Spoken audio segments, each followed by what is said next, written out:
दोस्तों, अस्पताल के बिस्तर से सोनम वांगचुक ने अपने हाथ से एक चिट्ठी लिखी है और उस चिट्ठी में उन्होंने 20 जुलाई के संसद मार्च को भारत की दूसरी आज़ादी की लड़ाई बता दिया है। हाँ, आपने बिल्कुल सही सुना। दूसरी आज़ादी की लड़ाई, जो शब्द कभी जयप्रकाश नारायण ने इस्तेमाल किए थे, आज वही शब्द सोनम वांगचुक ने अपनी हस्तलिखित चिट्ठी में लिखे हैं। और ये चिट्ठी उनकी पत्नी गीतांजलि के जरिए बाहर आई है। इसमें उन्होंने दो बड़ी बातें कही है। एक है डर से आज़ादी और दूसरी है अन्याय से आज़ादी। अन्याय से आज़ादी उन्होंने पेपर लीक से जोड़ी है और डर से आज़ादी उन्होंने अपनी अवैध हिरासत से जोड़ी है। यानी सोनम वांगचुक अस्पताल में बंद होकर भी बोल रहे हैं, अस्पताल में बंद होकर भी लड़ रहे हैं, अस्पताल में बंद होकर भी देश को जगा रहे हैं। और उधर उनकी पत्नी गीतांजलि सीधा हाईकोर्ट पहुंच गई हैं। उन्होंने सफदरजंग अस्पताल पर बहुत ही गंभीर आरोप लगाए हैं और साफ शब्दों में कह दिया है कि जो कुछ अस्पताल में हो रहा है वो मेडिकल केयर नहीं, वो गैर कानूनी हिरासत है। ये बात एक पत्नी अपने पति के लिए कह रही है, बात एक भारतीय नागरिक अपने देश की सरकार के खिलाफ कह रही है। और ये बात इसलिए कह रही है क्योंकि हालात सच में गंभीर हो चुके हैं। अब सिलसिलेवार पूरा मामला समझते हैं कि आखिर अस्पताल में क्या हो रहा है, अस्पताल के अंदर क्या चल रहा है और सरकार का असली इरादा क्या है। बहुत सारे लोगों के मन में सवाल था कि सोनम वांगचुक ने अनशन तोड़ा या नहीं तोड़ा, क्या खाया क्या नहीं खाया, क्या डॉक्टरों ने जबरन कुछ खिलाया। इन सब सवालों का जवाब उनकी पत्नी गीतांजलि ने दिया है। गीतांजलि ने साफ बताया कि सोनम वांगचुक ने अभी तक अनशन नहीं तोड़ा है, अस्पताल में भी उनका अनशन जारी है। डॉक्टर उन्हें कुछ खिलाने की कोशिश कर रहे हैं लेकिन सोनम वांगचुक तैयार नहीं है। अब सोचिए ये कितनी बड़ी बात है। एक 59 साल का इंसान जिसका ब्लड शुगर कम हो चुका है, जिसका ब्लड प्रेशर गिर चुका है, जिसका वजन कम हो चुका है, वो अस्पताल में भर्ती होने के बाद भी अपने संकल्प पर अडिग है। ये सामान्य आदमी के बूते का काम नहीं है, ये तगड़ी विल पावर वाला इंसान ही कर सकता है। दोस्तों, ये वो इंसान कर सकता है जो अपने मकसद के लिए जान की परवाह भी नहीं करे। अब बात करते हैं गीतांजलि के हाईकोर्ट जाने की। गीतांजलि ने सुबह सुबह एक पोस्ट किया है जिसमें उन्होंने एक गंभीर आरोप लगाया। उन्होंने साफ लिखा है कि उनका सफदरजंग सरकारी अस्पताल से भरोसा उठ गया है। अस्पताल ने उन्हें बताया है कि सोनम वांगचुक का पोटेशियम लेवल गिर करके 2.9 हो गया है, जिनसे उन्होंने चिंताजनक बताया है, जान के लिए खतरा बताया है। लेकिन गीतांजलि की बात यहां से शुरू होती है। उन्होंने कहा कि अस्पताल ने अपने पब्लिक हेल्थ बुलेटिन में असल आंकड़ा नहीं बताया है, सिर्फ पोटेशियम लेवल कम होने की बात कही है। और सबसे बड़ी बात, गीतांजलि ने एक स्वतंत्र लैब से टेस्ट कराया तो पोटेशियम लेवल 3.5 पाया गया, जो नॉर्मल रेंज के अंदर है। अब समझ गए ना कि खेल क्या हो रहा है। दोस्तों, अस्पताल कह रहा है 2.9, स्वतंत्र लैब कह रही है 3.5। ये अंतर बहुत बड़ा है क्योंकि 2.9 जान के लिए खतरा माना जाता है और 3.5 बिल्कुल नॉर्मल माना जाता है। तो सवाल यह है कि सही कौन है, अस्पताल जो सरकार के अंदर है या फिर स्वतंत्र लैब जिसका सरकार से कोई लेना देना नहीं है। इसलिए गीतांजलि का आरोप है कि सरकारी अस्पताल जानबूझकर आंकड़ों में गड़बड़ी कर रही है ताकि सोनम वांगचुक को जबरदस्ती दवा दी जा सके, ताकि जबरदस्ती फोर्स फीडिंग की जा सके, ताकि उन्हें अस्पताल में और लंबे समय तक रखा जा सके। गीतांजलि ने यह भी बताया है कि बार बार कहने के बावजूद अस्पताल ने सोनम वांगचुक को डिस्चार्ज करने से इनकार कर दिया है। गीतांजलि ने कहा है कि हम उन्हें अपनी पसंद के प्राइवेट अस्पताल में शिफ्ट करना चाहते हैं लेकिन उसकी भी इजाजत नहीं दी जा रही है। और यह कौन सा अस्पताल है? गीतांजलि ने बताया कि उनके फ्लोर पर लगभग 30 पुलिसकर्मी तैनात हैं और पूरे अस्पताल में 100 से ज्यादा पुलिसकर्मी हैं। अस्पताल हो या जेल, यह सवाल खड़ा हो रहा है। गीतांजलि ने साफ शब्दों में कहा है कि यह हमारी आवाजाही पर बिल्कुल ज्यादा रोक लगाई जा रही है। यह मेडिकल केयर नहीं है, यह गैर कानूनी हिरासत है। गीतांजलि की बात में दम है दोस्तों, क्योंकि अगर सच में इलाज होता तो पुलिस की क्या जरूरत थी। अगर सच में सोनम वांगचुक बीमार होते तो 30 पुलिसकर्मी उनके कमरे में बाहर क्यों तैनात होते। अगर सच में सरकार की मंशा साफ होती तो प्राइवेट अस्पताल में शिफ्ट करने की इजाजत क्यों नहीं दी जाती। ये सारे सवाल इशारा करते हैं कि दाल में कुछ काला है या पूरी दाल ही काली है। गीतांजलि ने एक बहुत ही मार्मिक बात कही है। उन्होंने कहा है कि अगर सोनम को कुछ भी होता है तो अस्पताल प्रशासन और सरकार को पूरी जिम्मेदारी लेनी होगी। यही वजह है कि मैंने हाईकोर्ट का दरवाजा खटखटाया है और आज ही अर्जेंट सुनवाई की मांग की है ताकि सोनम की सेहत और बिगड़ने से पहले उन्हें कहीं और शिफ्ट करने की इजाजत मिल सके।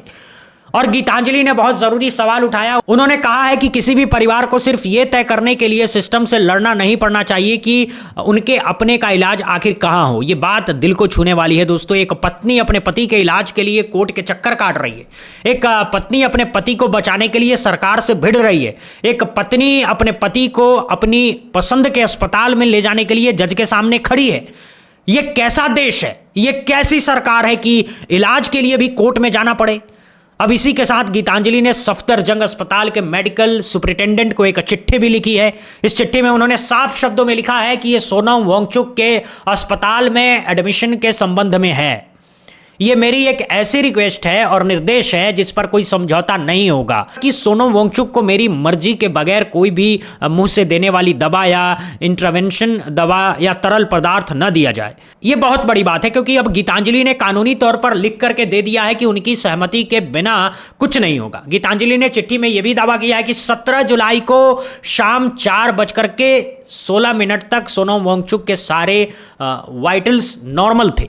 पोटेशियम लेवल 4.3 था जो नॉर्मल है, तो एकदम से 2.9 कैसे हो गया। गीतांजलि ने यह सवाल भी उठाया है कि और साफ कहा है कि जो भी दवाइयां या तरल पदार्थ सोनम वांगचुक को देने का फैसला हो उसके बारे में हमें बताया जाए और वो सारी दवाइयां हम खुद खरीदेंगे। यानी गीतांजलि ने सरकारी अस्पताल की दवाइयों पर भी भरोसा नहीं जताया है। गीतांजलि ने यह भी लिखा है कि इसके लिए मेडिकल रिपोर्ट को पारदर्शी तरीके से हमारे साथ शेयर करना होगा, चाहे डिजिटली हो या फिजिकली हो। और सबसे बड़ा तंज यह है कि गीतांजलि ने चिट्ठी में लिखा है कि 18 जुलाई सुबह 10:45 तक हमें कोई भी रिपोर्ट नहीं दी गई।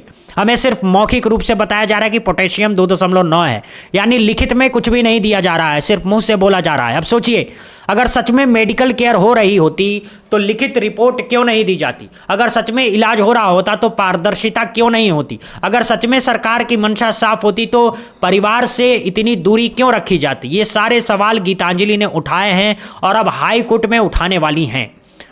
अब बात करते हैं जंतर मंतर की, जहां सरकार को लगा था कि सोनम वांगचुक को उठाने से धरना खत्म हो जाएगा, लेकिन हुआ इसका उल्टा। अब भीड़ पहले से भी ज्यादा आने लगी है। अब सोनम वांगचुक को उठाने के बाद एक सेंटीमेंट खड़ा हो गया है। आधी रात को भी, सुबह तक भी लोग जंतर मंतर पर डटे हुए हैं। कॉकरोच जनता पार्टी के प्रवक्ता आशुतोष तरांका ने रात 4:30 बजे का एक वीडियो शेयर किया है जिसमें साफ दिखता है कि जंतर मंतर पूरी तरह भरा हुआ है, पब्लिक गुस्से में है और गुस्से में जंतर मंतर पर डटी हुई है। तो आप सभी को इस समय सुबह के 4:30 बज रहे हैं। आप मेरे पीछे देख सकते हैं अभी भी जंतर मंतर पूरी तरह भरा हुआ है। पुलिस का डिप्लॉयमेंट अचानक से कम हुआ है। लगभग 40 डिटेंशन बसेस दोनों तरफ मिला के मौजूद हैं। 6-7 वाटर कैनन्स मजबूत हैं। पार्लियामेंट्री स्ट्रीट पुलिस स्टेशन को पूरी तरह से बंद कर दिया गया है। हमें आशंका है कि अगले कुछ घंटे में दिल्ली पुलिस एकदम से क्रैकडाउन करने की कोशिश करेगी, लेकिन हम लोग लड़ने के लिए तैयार हैं। हम लोग झुकेंगे नहीं, हम लोग पीछे नहीं हटेंगे। आप लोग अभी भी जो लोग जग रहे हैं, सुबह जो लोग उठते ही मैसेज देखें, पहले मूवमेंट पे आप लोग जंतर मंतर पहुंचिए। अगले 5-6 घंटे बहुत क्रिटिकल है। ज़्यादा से ज़्यादा संख्या में हमें जंतर मंतर पहुंचना है और जंतर मंतर हमारे प्रोटेस्ट साइट को सिक्योर करना है। जय हिंद, जय भारत। 19 और 20 जुलाई की जो रात है वो आंदोलन पर भारी पड़ सकती है, क्योंकि अगर संसद की तरफ मार्च होता है, अगर भारी संख्या में पब्लिक इस मार्च में आती है तो मोदी सरकार के लिए जवाब देना मुश्किल हो जाएगा। क्योंकि सरकार ने कोई संवाद नहीं किया, उल्टा सोनम वांगचुक को उठा करके अस्पताल में जिस तरीके से भर्ती कराया वो पूरी तरह से गलत था। बातचीत की कोशिश करनी चाहिए थी, पहले उनसे रिक्वेस्ट करनी चाहिए थी कि आप अस्पताल चलिए, किसी नेता को भेजते हैं, किसी प्रवक्ता को भेजते हैं, किसी मंत्री को भेजते बातचीत के लिए, लेकिन दिल्ली पुलिस को भेज दिया। और सबसे बड़ी बात, कॉकरोच जनता पार्टी के फाउंडर अभिजीत दीपके ने आरोप लगाया है कि दिल्ली पुलिस ने उन्हें बुरी तरह पीटा है, उन्हें सड़क पर घसीटा है। जब वो सोनम वांगचुक को अस्पताल शिफ्ट किए जाने के बाद जंतर मंतर पर पहुंचने की कोशिश कर रहे थे, अभिजीत दीपके ने कहा कि प्रोटेस्ट जारी रहेगा और उन्होंने पुलिस पर सोनम वांगचुक को जबरन उठाने का आरोप लगाया है। अभिजीत दीपके अब खुद अनशन पर बैठे हुए हैं और सोनम वांगचुक की जगह उन्होंने कमान संभाल लिया है। अब बात करते हैं सोनम वांगचुक के डिस्चार्ज के अधिकार की। कॉकरोच जनता पार्टी के ही एक और नेता सौरभ दास ने प्रोटेस्ट साइट पर आकर के एक बहुत ही जरूरी अनाउंसमेंट किया है। उन्होंने बताया है कि हर पेशेंट का ये कानूनी अधिकार है कि वो डॉक्टर की एडवाइस के खिलाफ जाकर के खुद को डिस्चार्ज कर सके। हर पेशेंट का जो हॉस्पिटल पे होता है, हॉस्पिटल में जब एडमिट होते हैं उसके बाद पेशेंट के पास पूर्ण अधिकार है कि वो डॉक्टर के एडवाइस के खिलाफ जाके अपने आप को डिस्चार्ज कर ले वहां से। ये एक राइट है। एंड सोनम सर भी एंड उनके जो पूरा टीम है वो भी यही कोशिश कर रहे हैं कि वो तो चाहेंगे कि सोनम सर वहीं पे रहे, वहीं पे बच जाए हॉस्पिटल में, लेकिन उनको यहाँ पे आना है। उनको यहाँ पे आके हम लोग के साथ फिर बैठना है, फिर हमारे आवाज में उनकी आवाज मिलानी है, हमारी आवाज को बुलंद करनी है। तो उनको जंतर मंतर आने का मन है, लेकिन प्रशासन अलाउ नहीं कर रहा है। तो वो अपना जो अधिकार है कि डॉक्टर के एडवाइस के खिलाफ जाके अपना डिस्चार्ज करे, वो कोशिश कर रहे हैं। अभी देखते हैं क्या होता है, लेकिन वो पूरा कोशिश करेंगे कि 20 तारीख के मार्च पे वो हमारे साथ रहे, आगे चले, हम लोगों को लीड करके संसद चले। तो उनका यही संदेश है आप सभी के लिए, निडर रहे, यहीं पे रहे। देश भर से लोग आए, दिल्ली में जो लोग हैं उनसे भी अपील है कि प्लीज आप जंतर मंतर आओ, ये आपका शहर है, ये आपका सिस्टम है, आपको सिस्टम को सुधारना पड़ेगा, आपको रिस्पॉन्सिबिलिटी लेनी पड़ेगी अपने फ्यूचर की। तो चलो संसद, चलो संसद, चलो संसद। अब सवाल यह है कि क्या मोदी सरकार में कोई नागरिक अपने कानूनी अधिकारों का भी इस्तेमाल कर पाएगा? क्या इस देश में मरीज को भी अपनी मर्जी से इलाज कराने का हक नहीं है? क्या इस देश में परिवार को भी यह तय करने का हक नहीं है कि उनके अपनों का इलाज कहां होगा? ये सारे सवाल आज बहुत बड़े हो चुके हैं और सोनम वांगचुक जी को हस्तलिखित चिट्ठी वो इन सब सवालों को गहरा कर देती है। सोनम वांगचुक ने अपनी चिट्ठी में 20 जुलाई के मार्च को दूसरी आज़ादी की लड़ाई बताया है।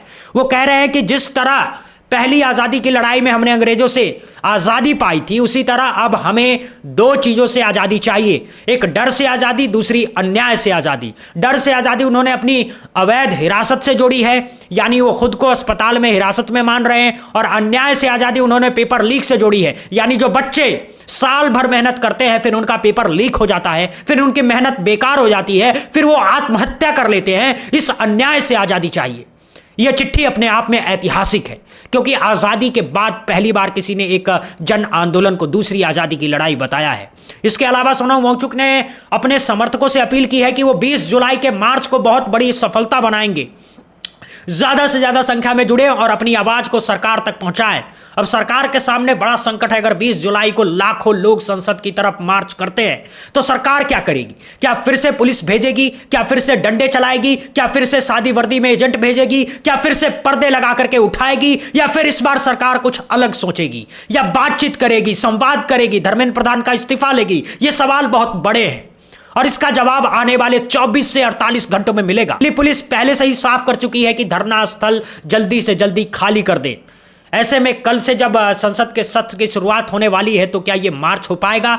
अगर मार्च होता है तो मार्च करने वाले कहां तक पहुंच पाएंगे? दिल्ली पुलिस कैसे रास्ता रोकेगी? ये सारे सवाल फिलहाल हवाओं में हैं। सोनम वांगचुक की पत्नी गीतांजलि ने भी साफ कहा है कि अगर सोनम वांगचुक 20 जुलाई के मार्च में शरीक नहीं हो पाए तो वो खुद उनकी जगह पर आएंगी और संसद की तरफ मार्च करेंगी। ये बहुत बड़ी बात है दोस्तों, क्योंकि इसका मतलब है कि सरकार सोनम वांगचुक को उठा करके भी आंदोलन को नहीं रोक पाई है। आंदोलन अब एक व्यक्ति से आगे बढ़ चुका है। आंदोलन अब एक विचार बन चुका है। आंदोलन अब एक भावना बन चुका है। और जब कोई विचार, कोई भावना जन आंदोलन बन जाती है तो उसे किसी भी सरकार की ताकत रोक नहीं सकती। अब देखना यह है कि हाई कोर्ट क्या करता है। हाई कोर्ट क्या गीतांजलि की अर्जी सुनता है? क्या सोनम वांगचुक को उनकी पसंद के अस्पताल में शिफ्ट करने की इजाजत देता है? क्या सोनम वांगचुक को डिस्चार्ज मिलता है? क्या सोनम वांगचुक 20 जुलाई के मार्च में शरीक हो पाते हैं? इन सब सवालों का जवाब आने वाले घंटों में मिलेगा। हर घंटा महत्वपूर्ण है, हर मिनट भारी है। आप इस पूरे मुद्दे को लेकर के क्या सोचते हैं? क्या सरकार का सोनम वांगचुक के साथ ऐसा व्यवहार सही है? क्या हाई कोर्ट सोनम वांगचुक के परिवार को इंसाफ देगा? क्या 20 जुलाई का मार्च वाकई भारत की दूसरी आजादी की लड़ाई साबित होगा? कमेंट बॉक्स में जरूर अपनी राय दीजिए। और अगर आप सोनम वांगचुक का समर्थन करते हैं तो कमेंट में लिखिए आई सपोर्ट सोनम वांगचुक। दोस्तों, चैनल को सब्सक्राइब करना बिल्कुल मत भूलिए ताकि ऐसी जरूरी खबरें आप तक पहुंचती रहे। दोस्तों, जय हिंद, जय भारत, वंदे मातरम।